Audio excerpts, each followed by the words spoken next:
ഞാനൊരു YouTube channel തുടങ്ങട്ടെ എന്ന് വെച്ചപ്പോൾ എൻ്റെ അടുത്ത് ഫുൾ സപ്പോർട്ട് നിന്ന ഒരാളാണ് എൻ്റെ അമ്മമ്മ. പക്ഷേ അമ്മമ്മയ്ക്ക് ശരിക്കും പറഞ്ഞാൽ എന്താണ് യൂട്യൂബ് ചാനൽ പോലൊന്നും അറിയുണ്ടാവില്ല. പക്ഷേ ആളെൻ്റെ അടുത്ത് പറഞ്ഞു, മോളെ മോൾക്ക് പറ്റും. ആ ഒരു സപ്പോർട്ട് വെച്ചിട്ടാണ് ഞാൻ ഈ യൂട്യൂബ് ചാനൽ തുടങ്ങിയത്. ശരിക്കും പറഞ്ഞു കഴിഞ്ഞാൽ ആൾ ഭയങ്കര സ്വീറ്റാണ്.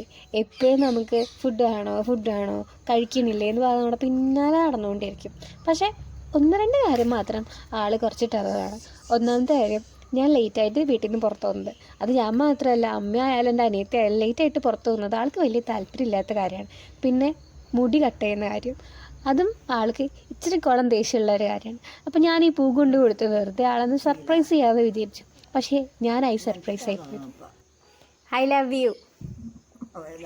ചിരിക്കി, ഇത് പിടിക്കി, ചിരി ശനി അഭിനയിക്ക്, ചിരിക്കി, ക്യാമറയ്ക്ക് നോക്കി ചിരിക്കി. ശരിക്കും പറഞ്ഞ അഭിനയിപ്പിച്ചു. അല്ലാതെ ആൾക്ക് വലിയ റിയാക്ഷനൊന്നും ഉണ്ടായിരുന്നില്ല. ആൾ പിന്നെയും ആളുടെ പഴയ ആലോചനയിലേക്ക് തിരിച്ചങ്ങോട്ട് പോയി. ഞാൻ തിരിച്ച് വീട്ടിലേക്ക്.